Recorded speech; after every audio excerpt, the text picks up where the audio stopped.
la Biblia y el poder de la conciencia.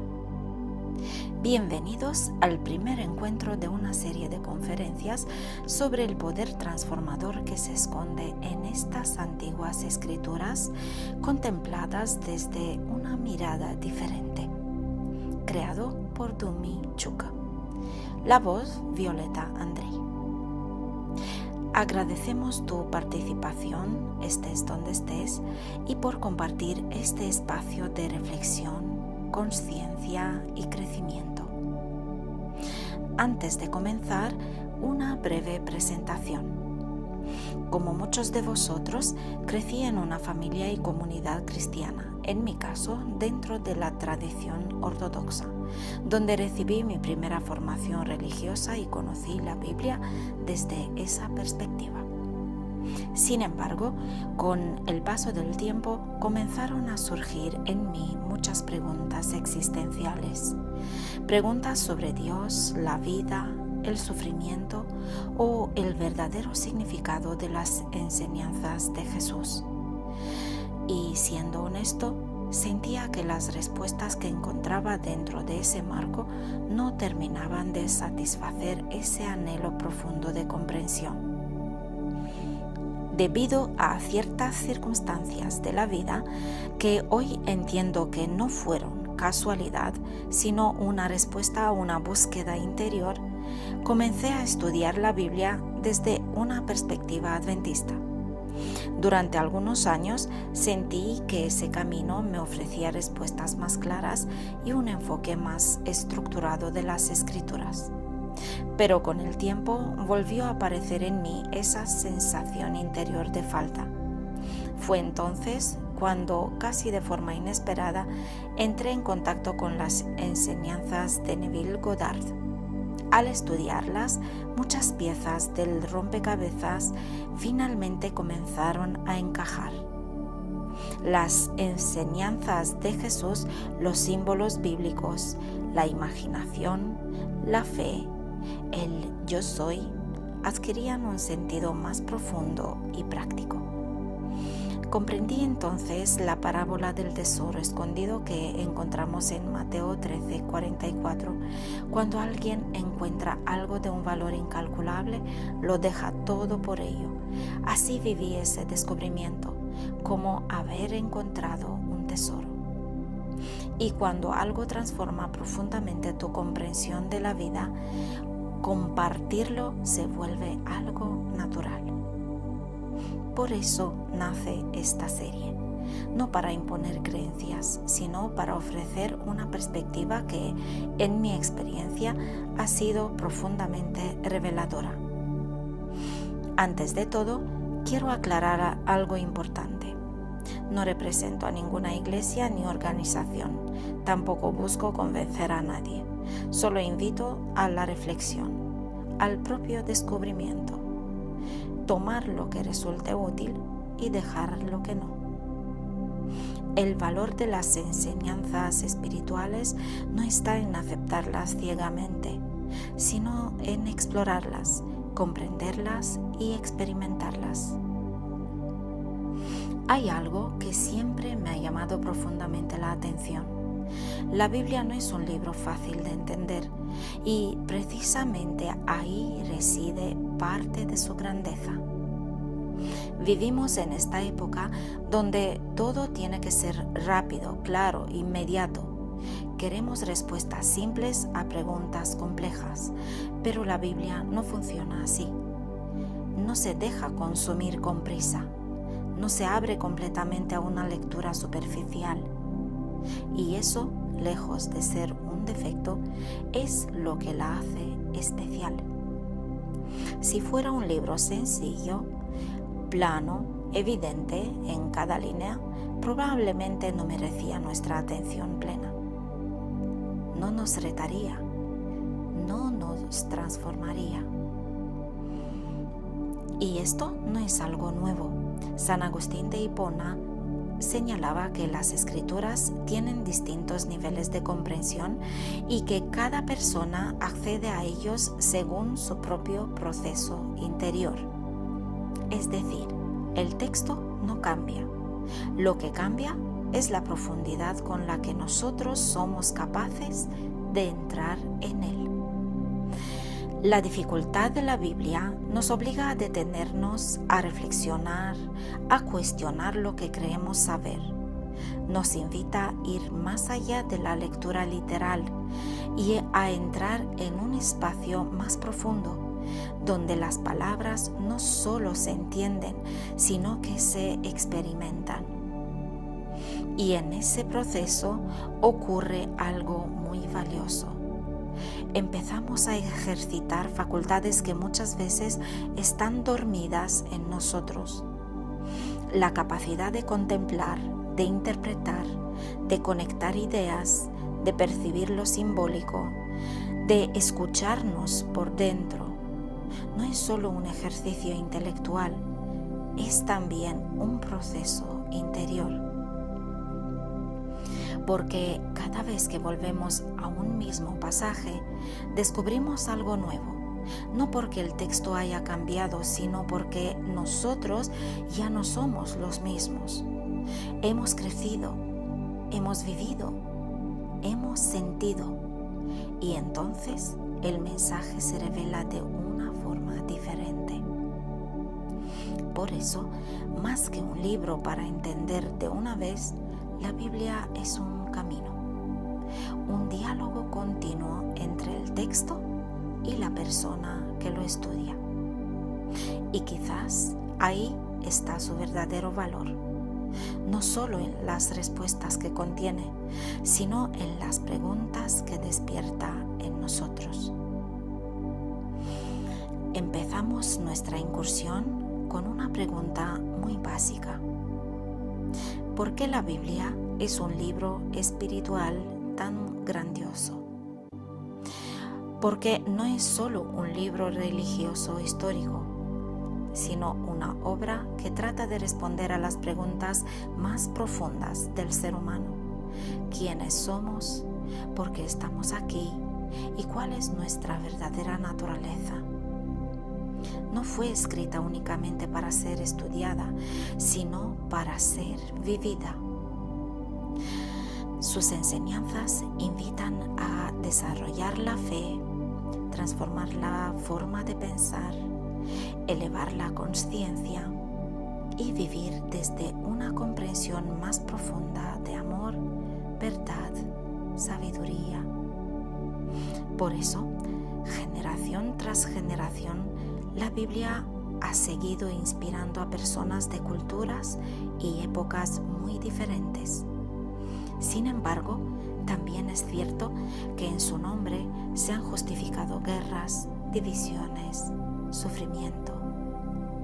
Y precisamente por esta razón, hoy muchas personas miran las religiones, también la Biblia, con indiferencia, desconfianza o rechazo. Esto nos lleva a una pregunta clave. ¿El problema está en la Biblia o en su interpretación? Permitidme explicarlo con una ilustración. Imaginemos un violín extraordinario. En manos de un maestro produce belleza. En manos inexpertas, solo ruido. El instrumento es el mismo. Lo único que cambia es quién lo toca.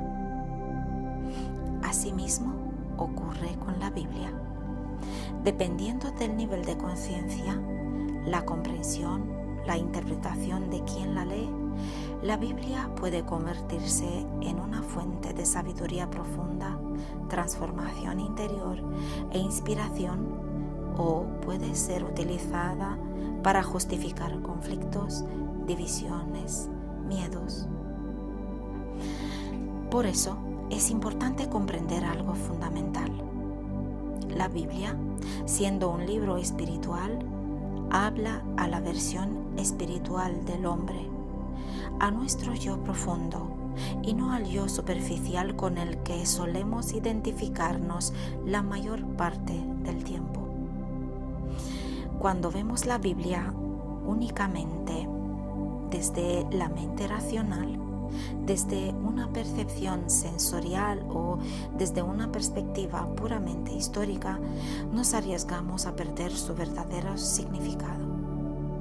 Los textos espirituales y especialmente la Biblia están dirigidos al nivel más profundo de la conciencia humana, entendiendo que muchas de sus historias, símbolos y personajes representan procesos que ocurren en la conciencia.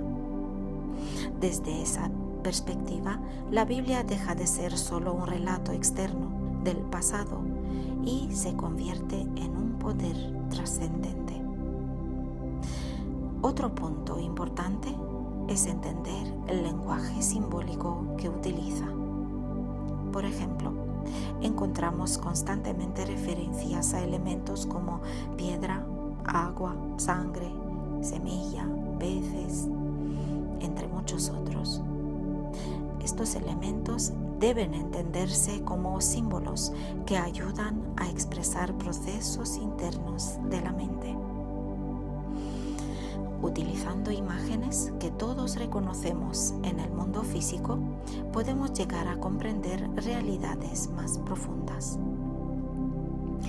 Otro dato a tener en cuenta es que algunas palabras han cambiado de significado con el paso del tiempo. Ciertos términos en su contexto original tienen un sentido diferente y mucho más profundo que la interpretación que le damos con nuestro lenguaje actual. Por ejemplo, la palabra pecado. En la comprensión común actual, pecar suele entenderse como incumplir un código moral o cometer una falta religiosa. Sin embargo, el sentido original de esta palabra en el contexto bíblico está relacionado con una expresión que significa errar el blanco o no dar al objetivo. Es decir, pecar no se refiere principalmente a una condena moral, sino a equivocarse en la dirección, perder el objetivo o no vivir de acuerdo con la verdad más profunda del ser. Otro ejemplo interesante es la palabra arrepentimiento. Hoy muchas personas la asocian con sentimientos de culpa, remordimiento o tristeza por algo que se ha hecho o no. Pero en contexto bíblico se refiere a un cambio radical de actitud, una transformación interior que implica ver las cosas de una manera completamente nueva y coherente al ser. No se trata de sentirse culpable, sino de cambiar la forma de pensar y comenzar a vivir desde una conciencia diferente. Cuando comprendemos el significado original de estas palabras, muchas enseñanzas bíblicas adquieren un sentido mucho más profundo y transformador. Otro principio importante es comprender que los personajes de la Biblia son representaciones simbólicas de estados de conciencia. Por ejemplo, diferentes personajes pueden representar estados de fe, estados de duda, estados de miedo, estados de transformación, estados de despertar espiritual, etc. Desde esta perspectiva, los personajes bíblicos no hablan de personas que vivieron en el pasado, sino de aspectos que existen dentro de cada uno de nosotros. Así, la Biblia deja de ser la historia de otras personas y comienza a convertirse en un espejo de la propia conciencia. Entendemos que las historias bíblicas son alegorías que describen un proceso trascendente.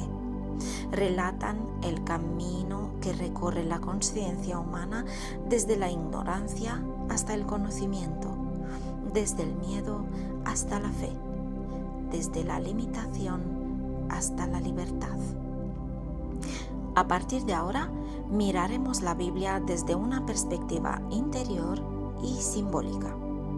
Ahora, mediante algunos textos bíblicos, podemos ver qué dicen acerca de nuestra identidad y nuestro origen. Hagamos al hombre a nuestra imagen y semejanza. Génesis 1:26. Este versículo sugiere que el ser humano no es una creación separada de lo divino, sino que ha sido creado a imagen y semejanza de Dios. Yo dije: vosotros sois dioses, y todos vosotros hijos del Altísimo. Salmo 82:6. Y más adelante, en el Nuevo Testamento, encontramos una idea similar. Le respondieron los judíos: no por buena obra te apedreamos, sino por blasfemia, porque tú, siendo hombre, te haces pasar por Dios. Jesús les respondió: ¿no está escrito en vuestra ley? Yo dije: sois dioses. Juan 10:33 y 34. O también: el Espíritu mismo da testimonio a nuestro espíritu que somos hijos de Dios. Romanos 8:16. Si reflexionamos sobre ellos desde una perspectiva espiritual, parecen señalar que el origen del ser humano está profundamente conectado con lo divino. En otras palabras, nuestra esencia más profunda no es algo separado de Dios, sino que proviene de la misma fuente. Hay una frase que describe de una manera muy sencilla y bonita esta misma idea. No somos seres humanos viviendo una experiencia espiritual, sino seres espirituales viviendo una experiencia humana. Esta frase se le atribuye a Pierre Teilhard de Chardin, que se le reconoce como el autor original en la mayoría de las fuentes de sabiduría y filosofía espiritual por su trabajo en reconciliar la ciencia con la espiritualidad. La idea central de la cita sugiere que nuestra esencia verdadera trasciende el cuerpo físico y que la vida terrenal es solo una etapa o viaje temporal para el desarrollo del alma. Desde esta perspectiva, comprender quiénes o qué somos realmente se convierte en uno de los temas centrales del mensaje bíblico. Si tomamos en serio los textos que acabamos de leer, surge una pregunta muy importante. ¿Qué significa realmente que el ser humano está hecho a imagen y semejanza de Dios? Si profundizamos un poco más, podemos entender que no se trata únicamente de una semejanza simbólica o moral, como se ha podido interpretar, sino que la naturaleza divina también está presente en nosotros. Entonces, ni siquiera podemos decir que Dios está cerca de nosotros, porque la cercanía implicaría separación. Por ejemplo, si observamos cómo describe la Biblia a Dios, vemos que Dios es presentado como consciencia, imaginación, creador, y observando al ser humano, encontramos que también es consciencia, imaginación, creador. El verdadero viaje espiritual no consiste en buscar a Dios fuera de nosotros, sino de descubrir nuestra dimensión divina. Y cuando una persona empieza a comprender esto, la espiritualidad deja de ser una práctica externa y se convierte en un proceso de despertar interior. Muchos hemos crecido con la idea de que Dios está en algún lugar lejano, en el cielo, separado del ser humano. Sin embargo, cuando estudiamos con atención los textos bíblicos, encontramos algo muy interesante. Por ejemplo, Jesús dijo: el reino de Dios no vendrá con advertencia, ni dirán míradlo ahí o míralo aquí, porque el reino de Dios está dentro de vosotros. Lucas 17, 20 y 21. Otro texto muy conocido dice: ¿no sabéis que sois el templo de Dios y que el Espíritu de Dios habita en vosotros? 1 Corintios 3:16. Ahora ya no se vive desde la separación, sino desde la comprensión de que la fuente de la vida, la presencia divina, habita en nosotros. Entonces, ¿por qué la mayoría de las personas no es consciente de ello? Sabemos que el ser humano vive normalmente identificado con el nivel más superficial de su mente. Nos sentimos separados, viviendo absorbidos por pensamientos, preocupaciones, miedos, creencias aprendidas y reacciones automáticas, mientras nuestra atención está constantemente dirigida hacia el exterior, hacia circunstancias, problemas, opiniones de los demás, etc. En medio de todo este ruido mental, es muy fácil perder contacto con la dimensión más profunda de la conciencia. Es como el sol siempre estuviera brillando, pero las nubes nos impidieran verlo. El sol no ha desaparecido, simplemente está oculto temporalmente por las nubes. De manera similar, la esencia del ser humano no desaparece, pero puede quedar cubierta por creencias limitantes, miedos, ignorancia o falta de atención consciente. Aquí surge la importancia del despertar de la conciencia. No se trata de adquirir algo que no tenemos, sino de descubrir lo que somos en realidad. Yo y el Padre, uno somos. Juan 10:30. Esta afirmación y otras similares nos revela que la esencia es la misma. Para entender nuestra verdadera naturaleza, hace falta creer y conocer a través de la experiencia. Y una de las formas más profundas de hacerlo es comprender qué dice la Biblia acerca de Dios, porque todo lo que se afirma de Dios implícitamente también habla de nosotros. Si estamos hechos a su imagen y semejanza, entonces sus cualidades no son ajenas, sino potenciales en nosotros. Cuando comprendemos esto, dejamos de ver la Biblia como un libro que habla sobre un Dios que vive en algún lugar del universo, sino que habla de nosotros, porque Él y nosotros somos uno. Entonces la Biblia se convierte en mi biografía, porque habla de mí, para mí y sobre mí. Seguimos avanzando en esta incursión para descubrir qué dice la Biblia sobre Dios, es decir, sobre mí. Y para eso analizamos algunos nombres referentes a Él. En la tradición bíblica, los nombres de Dios no son etiquetas sin significado. Cada nombre revela una característica, una función o un atributo de la conciencia divina. Conocer los nombres de Dios es en el fondo conocernos a nosotros mismos en un nivel más profundo. Nombres como omnisciente, omnipresente, omnipotente, creador, yo soy el que soy, entre otros.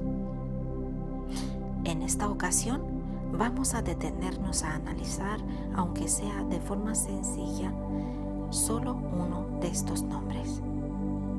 El nombre de Dios, yo soy el que soy, es uno de los más profundos y menos comprendidos. Y solo al relacionarlo con su naturaleza creadora, comenzamos a vislumbrar su verdadero significado. Cuando en el Antiguo Testamento se le pregunta a Dios cuál es su nombre, la respuesta es: yo soy el que soy. Éxodo 3:14. Esta frase ha sido objeto de reflexión durante siglos. Pero más allá de su significado teológico, también podemos observar a que la expresión yo soy es la forma más básica con la que cualquier ser humano se reconoce a sí mismo. Cada vez que decimos yo soy, estamos afirmando nuestra propia existencia. Todos utilizamos esta expresión constantemente. Después del yo soy, añadimos un concepto que define cómo nos vemos a nosotros mismos.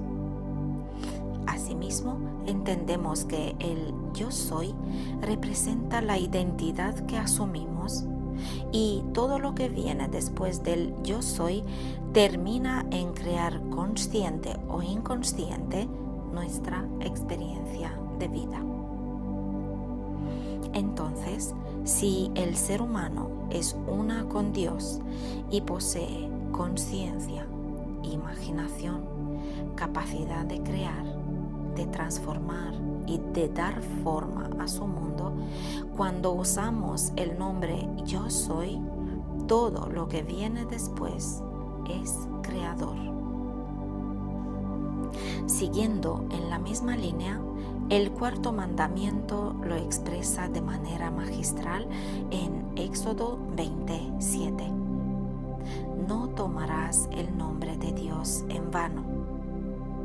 Cada vez que dices yo soy, estás invocando el poder creador. Y todo lo que afirmas después lo estás sembrando en tu realidad. Isaías 55:11 transmite algo similar. Así será la palabra que sale de mi boca. No volverá a mí vacía, y será prosperada en aquello para que la envíe. Entonces, este atributo de creador forma parte integrante de nosotros, ya sea para bien o para mal, de manera consciente o inconsciente, siempre estamos creando. Hay otro aspecto fundamental sobre los atributos de Dios que merece nuestra atención. Cuando en la Biblia se dice que Dios es espíritu, no es solo una afirmación teológica, es una invitación a comprender algo mucho más profundo sobre nuestra propia naturaleza. Porque si Dios es espíritu, implícitamente nos está señalando que nuestra esencia también lo es. Y volvemos de nuevo a esa pregunta clave: ¿quién soy? Normalmente nos definimos por el cuerpo, la mente, por nuestras circunstancias. Soy hombre, soy mujer, soy esto o aquello. Pero si observamos con más profundidad, todos estos son conceptos añadidos. Si después del yo soy no añadimos absolutamente nada, ni una etiqueta, ni una historia, ni una identidad, lo que permanece es una presencia que observa. No es el cuerpo, porque el cuerpo cambia. No es la mente, porque los pensamientos vienen y van. Es algo más profundo, más estable, más real. Esa presencia es lo que podríamos llamar espíritu. Entonces, todo lo que añadimos después del yo soy, nuestras creencias, roles, emociones, historias personales, son estados de conciencia con los que nos identificamos, estados que adoptamos y que llegamos a habitar, pero no es lo que somos en esencia. Aquí aparece una distinción importante. Por un lado, es esta presencia que observa, el espíritu, y por otro, los estados de conciencia en los que nos encontramos. La presencia es eterna, no tiene principio ni fin. Siempre está ahí como el testigo silencioso de todo lo que ocurre. Y los estados de conciencia también tienen una cualidad de permanencia en sí mismos. Pero nosotros no estamos limitados a un solo estado. Nos identificamos con distintos estados, pero podemos movernos entre ellos. Ahí reside una de las claves del crecimiento interior. El espíritu, esa presencia que somos, tiene la capacidad de desplazarse, de dejar de identificarse con estados más limitados y empezar a habitar estados de conciencia más elevados, más amplios, más conscientes. No cambiamos lo que somos en esencia, pero sí podemos transformar profundamente la forma en la que vivimos y experimentamos la realidad. Y quizás comprender esto no es solo una idea, sino el inicio de una experiencia. Entendemos entonces que honrar el nombre de Dios significa usar conscientemente nuestra identidad y nuestras palabras en armonía con lo más elevado de nosotros.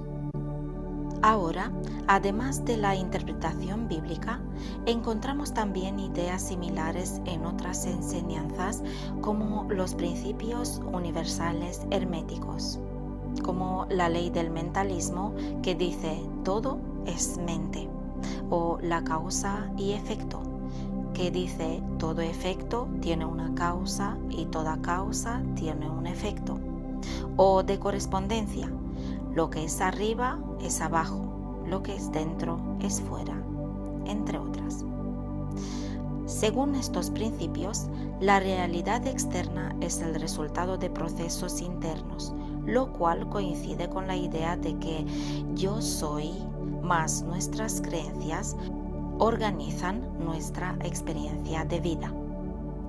Por otro lado, la neurociencia ha demostrado que el cerebro es plástico, es decir, que cambia constantemente en función de nuestros pensamientos y hábitos.